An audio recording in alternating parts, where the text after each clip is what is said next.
los fallos de mercado no existen. En rigor, si usted cree que hay un fallo de mercado, le sugiero que antes revise si en el medio no está metido el Estado haciendo daño. Porque muy probablemente aquello que usted define como fallo de mercado tenga que ver con algún daño que está causando el Estado. Y si usted hizo todas las pruebas pertinentes y demuestra que no está el Estado, le sugiero que haga de nuevo el análisis porque está mal.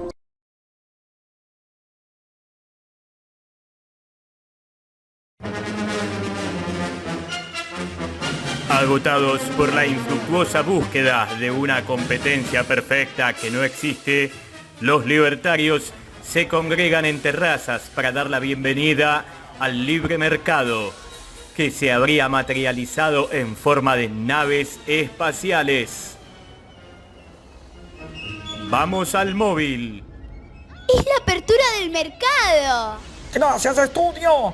Ramiro Barra habría afirmado que los extraterrestres son sus nuevos compatriotas. Las imágenes son impactantes. La escuela austríaca.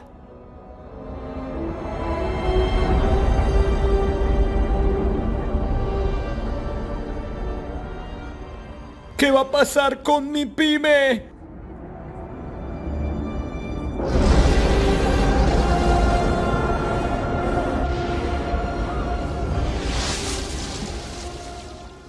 ¡Es el rayo dolarizador!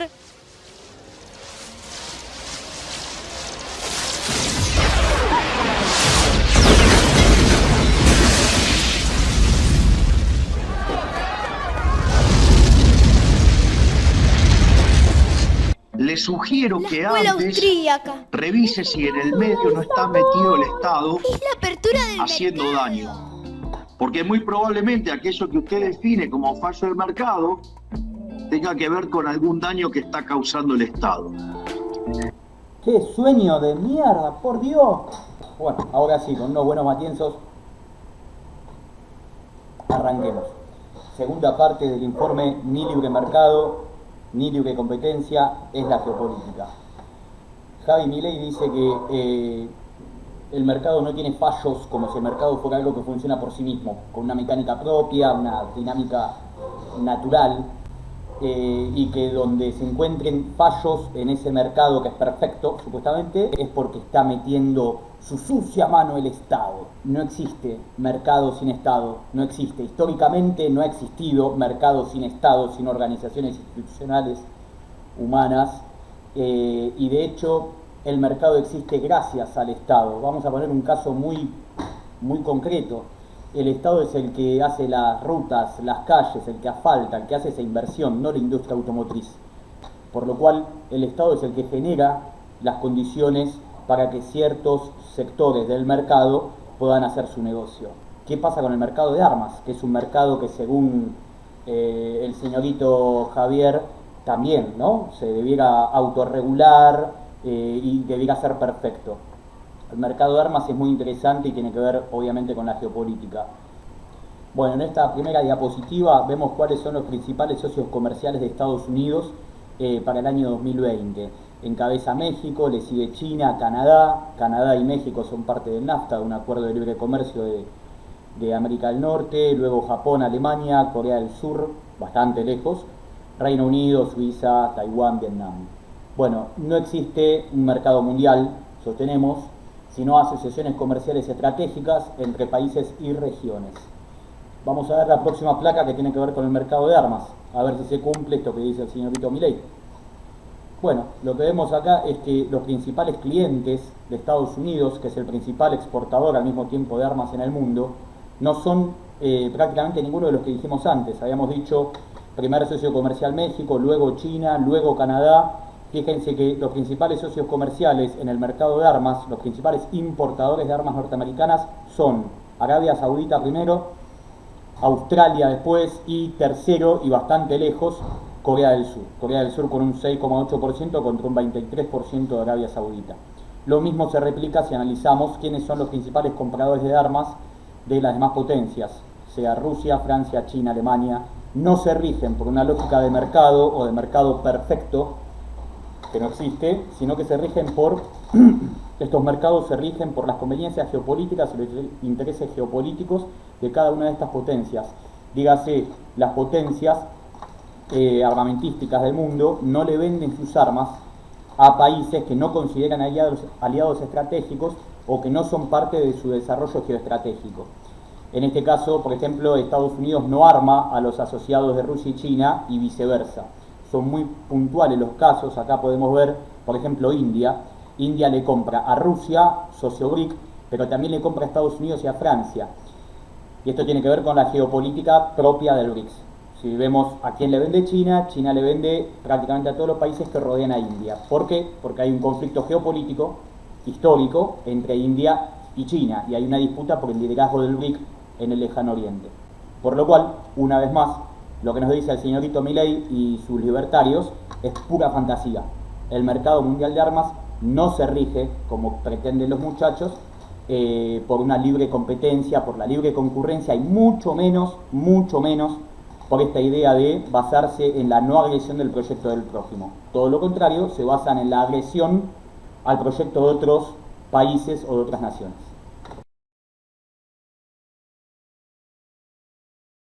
Bueno, la idea es que reaccionemos a este contenido que está disponible en YouTube, que es del canal La Vida en un Gráfico, que lo recomiendo, está muy bueno, y en el cual se muestran lo que es la exportación e importación en el mercado de armas a nivel mundial. En la columna izquierda están los países exportadores, en la columna derecha los países importadores. ¿Por qué tomo el año 1997 como punto de partida? La línea del tiempo que toma el canal original es mucho más larga, porque es un momento promedio del periodo de globalización unipolar y porque empieza en ese contexto justamente la crisis de las .com. La crisis de las .com es una de las tantas crisis que tiene el capital financiero mundial con base en Estados Unidos y tiene que ver con digamos, una burbuja de acciones, una burbuja en la compra de acciones de empresas que están presentando alta rentabilidad. Llega un momento en el cual la compra de acciones se pasa del otro lado y empieza a generar un valor artificial a esa empresa. O sea, la empresa tiene una cantidad de acciones, una cantidad de capital en el mercado bursátil que no se justifica con sus fierros, básicamente. Entonces, bueno, arrancamos en el 97. Voy a levantar, así vemos el año, voy a subir, a bajar. Año 98, ojo con China, miren cómo crece China en el mercado de importación, columna derecha. Rusia también está creciendo en este contexto. Y en el año 2001 explota la burbuja de las .com y se funda en paralelo la Organización para la Cooperación de Shanghái. ¿Esto qué nos indica? Por un lado, Estados Unidos con una importante crisis financiera, económica, y por otro lado se está armando el multilateralismo en paralelo. Ahora vean cómo Rusia va a desplazar a Estados Unidos en el mercado de exportaciones y decrecen las exportaciones de Norteamérica. ¿Pero en qué año se está dando esto? Año 2002. En gran medida, el decrecimiento de las exportaciones norteamericanas se puede explicar por el avituallamiento, por la retención de armamentos para desplegar la estrategia de la guerra contra el terror o contra el terrorismo. Y empieza a decrecer la exportación, no la producción, la exportación, porque Estados Unidos está reteniendo armamento para llevar adelante su campaña de desestabilización del centro de Asia y Medio Oriente. Vean cómo China ya perfiló, es el primer importador de armas del mundo.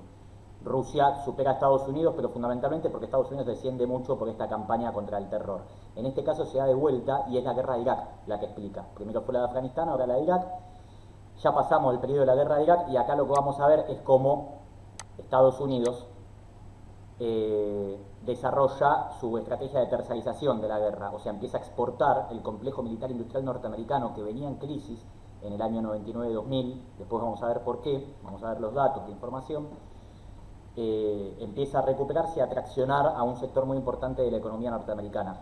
Piensen que además todo esto está rodeado de un montón de negocios de reconstrucción, apropiación de recursos, y tiene un valor estratégico porque estas guerras se están dando en el corazón hidrocarburífero del planeta Tierra, por lo cual a un petróleo que está cotizado en dólares a valor de exportación, y a un petróleo que sube de precio, los norteamericanos tienen una capacidad de extorsión al resto de las economías del mundo enorme, como lo hicieron en los 70.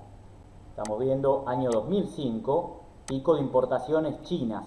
La flota china en 2005 supera a la norteamericana en cuanto a cantidad de barcos de guerra. La gran diferencia es que la flota china es una flota defensiva, o sea, es una flota que en este momento no tiene prácticamente portaaviones. Recién ahora está dando esa disputa de equiparar fuerzas con respecto a la flota norteamericana. Además, la flota china no está dispersa en todo el mundo como la norteamericana. Tiene su centro en el mar de China. Explota la burbuja de la subprime, año 2008. Ahora van a ver cómo empieza a ralentizarse la producción armamentística norteamericana. O sea, hay dos momentos en los cuales baja el nivel de exportaciones norteamericano. En los contextos de crisis, la .com en el 2000-2001, la subprime 2008-2009, y en un contexto en el cual están planificando una ofensiva directa, o sea, que su propio ejército, sus propias fuerzas armadas rompan en algún lugar del planeta. La burbuja de la subprime es parecida a la de la .com, pero está vinculada a el negocio inmobiliario. Se sobrevenden un montón de hipotecas y termina explotando la burbuja porque hay un sector enorme de la población que se metió en esas hipotecas que no puede sostener los pagos. Y esto arrastra a algunos de los bancos más importantes de Estados Unidos. China arma a Pakistán para condicionar a India y exporta más de lo que importa. Acá hay dos datos importantes. Primero, cómo China tiene una geopolítica propia, más allá de estar en el BRIC, y cómo hay una disputa de fondo regional entre China e India. Pakistán, recordemos que está en la frontera de India y es un país con el cual históricamente India tiene conflicto, por lo cual es uno de los aliados históricos de China en este condicionamiento del subcontinente indio. Y lo otro interesante es cómo ahora van a ver que China exporta más de lo que importa, por lo cual hay distintos tipos de importadores de armas. El que importa armas con objetivos tácticos, ¿no? O porque hay cierto segmento que no lo produce. Van a ver que Estados Unidos también importa armas, aunque es mucho más lo que exporta que lo que importa. O también puede ser porque hay ciertos elementos, ciertas partes de las armas, por ejemplo de los aviones, de armas complejas, que se importan de otro lugar. Pero vamos a ver cómo China pasa a exportar más de lo que importa, lo cual nos da un dato con respecto a la capacidad productiva militar china. Estamos en el año 2010 ya. Periodo de enfrentamientos indirectos. Recordemos que hablamos que en 2011 arranca el periodo de enfrentamientos indirectos y se produce un equilibrio estratégico, digamos, en lo que son las exportaciones del complejo militar norteamericano y del complejo militar o industrial militar ruso. Ahora van a ver. Mira cómo se le acerca Rusia. Ahí tenemos un empate técnico. China arma a Myanmar, corredor estratégico. Esto lo pongo para que vean que la geopolítica no se puede leer, digamos, linealmente, que cada país tiene sus intereses además. Porque uno de los puntos más débiles del comercio oceánico o marítimo chino es el canal de Malaca. Los chinos, para entrar al Índico, que es el epicentro del comercio mundial actualmente, tienen que pasar por el canal de Malaca, y es un estrecho que está primero saturado de barcos, en el cual hay bases norteamericanas, y algunos de los países de ASEAN, que es la organización comercial multilateral del sudeste asiático, digamos que tienen sus lealtades bastante cerca de Norteamérica. Myanmar le permite evitar el canal de Malaca. Estamos en 2013-2014, todavía en el periodo de los enfrentamientos indirectos. Rusia declara la guerra contra el ISIS, apoyado por China y otras potencias, Bielorrusia, Irán, y lo derrotan a ISIS. Esto va a generar una reacción de quien financió, o tenemos la hipótesis de que financió y armó al ISIS para desestabilizar la región. Vean cómo Rusia y Estados Unidos están relativamente empatados y, detalle no menor, vean cómo India superó ampliamente a China, porque India al parecer sí depende mucho más de la importación de material bélico que China. Y vean cómo Emiratos Árabes y Arabia Saudita, zona estratégica, estamos hablando del Golfo Pérsico, estamos hablando de la zona de tránsito entre Lejano Oriente y Europa, ¿no? De las rutas de la seda, Arabia Saudita, que además de tener salida al Golfo Pérsico y a toda su riqueza petrolera, tiene del otro lado frontera con el Mar Rojo, que es estratégico para el comercio mundial, que viene del Índico hacia el Mediterráneo. Y Emiratos Árabes, que es un punto de contención frente a Irán, frente a las playas de Irán, y es un punto de control para lo que es el Golfo Pérsico. Fíjense que ahora va a empezar a desacelerar las exportaciones Rusia. En este momento se da el Euromaidán. ¿Por qué retroceden las exportaciones rusas? Por lo mismo que explicamos antes, porque se empieza a habitullar, porque empieza a retener armas en perspectiva, en vistas de un conflicto bélico en el cual va a participar directamente. Fíjense cómo crece, cómo decrece Rusia, cómo baja. Administración Trump. Ahora van a ver cómo se acelera con la administración Trump el negocio de la exportación de armas.